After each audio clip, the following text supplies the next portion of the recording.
கோழி வளர்ப்பில் பார்த்தீங்கன்னா நாங்கள் எந்த வித ஆங்கில மருந்தும் நம்ம வந்து அதுக்கு கொடுக்கறது கிடையாது. முன்னோர்கள் வளர்த்தபடி மூலிகை தான் கொடுத்து நம்ம அந்த கோழியை வந்து அதனுடைய திடமும் சுவையும் மாறாமல் நம்ம வந்து வளர்க்குறோம். வாரத்துக்கு வந்து ஒரு 2 நாள் வந்து கீயா நெல்லி கொடுப்போம்.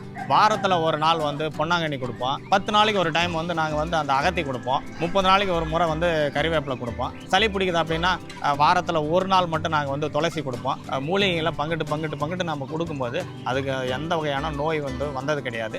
மெயினாக நான் சொல்ல மறந்துட்டேன், குப்பைமேனி கொடுப்போம். நாங்கள் அதுக்கு குப்பைமேனி அரிய மூலிகை அது கொடுக்கும்போது பார்த்தீங்கன்னா எப்பயுமே அதுங்களுக்கு வந்து தொண்டை புண்ணு, சளி பிரச்சனை எதுவுமே வராது.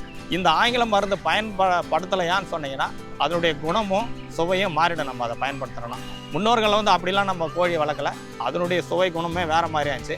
அதே சுவை குணத்துக்கு இந்த கோழியை நாங்கள் வந்து வளர்க்குறோம். ஒரு கிலோ வந்து 400 ரூபா அப்படின்னு சொல்லிட்டு நாங்கள் கொடுக்குறோம். முட்டையை வந்து ஒரு முட்டை வந்து 5 ரூபான்னு கொடுக்குறோம். ஒரு நாள் கோழி குஞ்சு வந்து பார்த்தீங்கன்னா 45 ரூபா அப்படின்னு நாங்கள் அதை கொடுக்குறோம். ஒரு மாத கோழி குஞ்சு வந்து பார்த்தீங்கன்னா 100 ரூபான்னு கொடுக்குறோம்.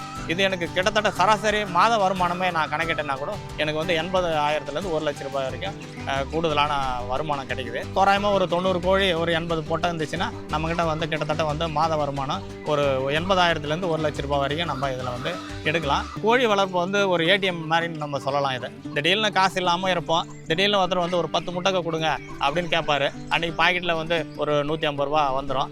ஒன்றுமே இல்லை, நம்ம வேறு ஏதாவது செலவு பண்ணால் வெளியே போனோம் அப்படின்னா கூட நம்ம டக்குன்னு வந்து ஒருத்தர் 2 சேவல் கொடுங்க அப்படின்னா ஒரு சேவல் 1000 ரூபாய் பண்ணால் கூட 2000 ரூபாய் வந்துடும். இது எங்களுக்கு வந்து ஒரு ஏடிஎம் மாதிரி எங்களுக்கு வந்து இது காசு வந்து பாக்கெட்டில் எங்களுக்கு இல்லாத குறைய இந்த கோழி வளர்ப்பில் நாங்கள் அந்த தீர்த்துக்கிறோம்.